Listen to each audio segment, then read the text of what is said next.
I think we could begin by saying that the soul is the quality aspect. It's the manifestation of a particular quality that is expressed through a form. Another way of saying this is that the soul is the middle principle, the mediating factor between life and form, or between spirit and matter. The union of spirit with matter awakens the soul and gives off the quality expression. So the soul is the link between God and his form. It's said in the Ageless Wisdom that the soul is the attractive factor throughout the universe. It is that energy which holds all forms in a state of being and manifestation, so that the life of God can express through them. The soul is present not only in we human beings, but the soul exists in every expression of form on the outer levels of life. Everything is pervaded or permeated by the energy of the soul. Even the smallest, tiniest atom of substance is an expression of soul on its own level. Not every expression of the soul functions on the same level of consciousness, and neither do all human beings. We are all at different points in our conscious awakening, but all of us are an expression of the soul, and everything that exists in the outer world is also permeated by the soul.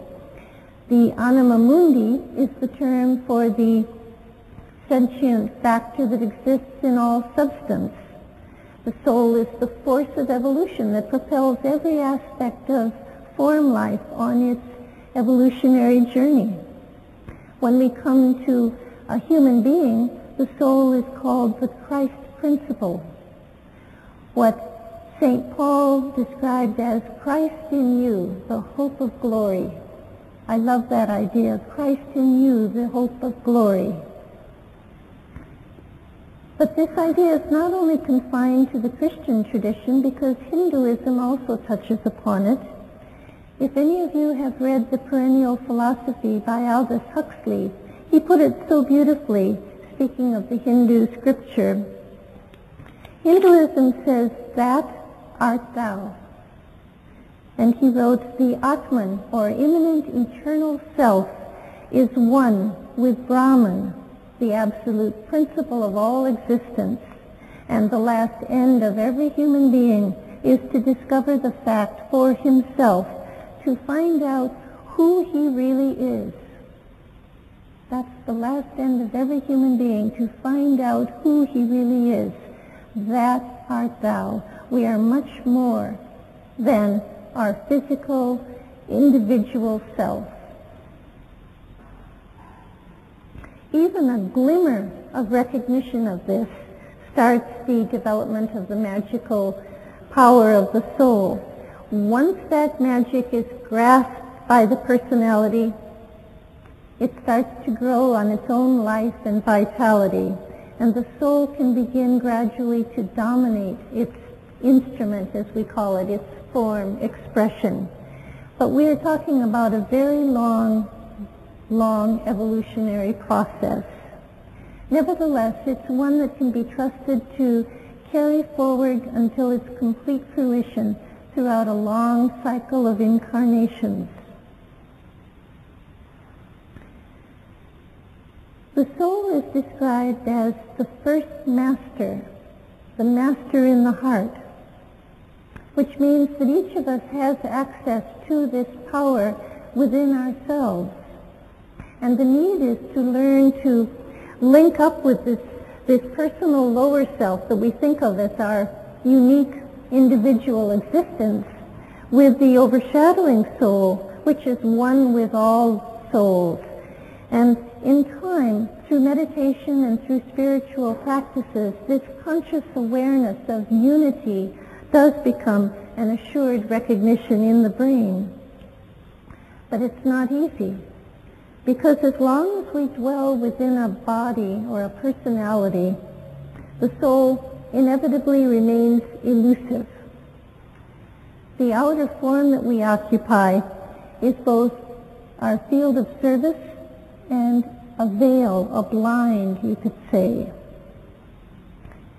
The Ageless Wisdom says that every form veils or conceals an idea. By its very nature, every form veils or conceals an idea. Every form, therefore, we could say is but a symbol of an idea, a representation, good or bad, accurate or inaccurate, of an idea. And this is true on all planes. A disciple's training is to enable him to gradually be able to ascertain the idea that lies back of every form, and to see that inner intended purpose and to recognize it, and by his recognition to gradually bring it forward into fuller manifestation, and thus to assure that the spiritual energy that is conditioning that form will gradually come into more and powerful being. That means that he has to look for the basic impulse that is lying back of the world of form. If we think this is not so difficult, just imagine the world that we live in, full of human beings, full of institutions, groups,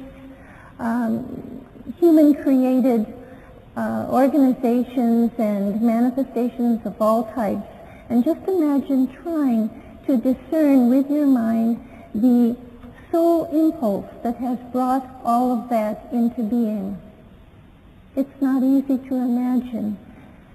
Try it with thinking of the people within your field of contact. They are all souls manifesting through personalities that are unique and different and at varying levels of perfection and imperfection. What is the idea that is seeking to manifest through each one of them? What is the idea that is trying to manifest through each one of us? There is some intended purpose that the soul is trying to bring into full expression through our particular incarnation. We either are cooperating with it or getting in the way of it, and probably a little bit of both at various times. But in learning to recognize this soul aspect lying behind the world of form, we can begin the search for God, which seeks to manifest and express himself in the outer world of manifestation.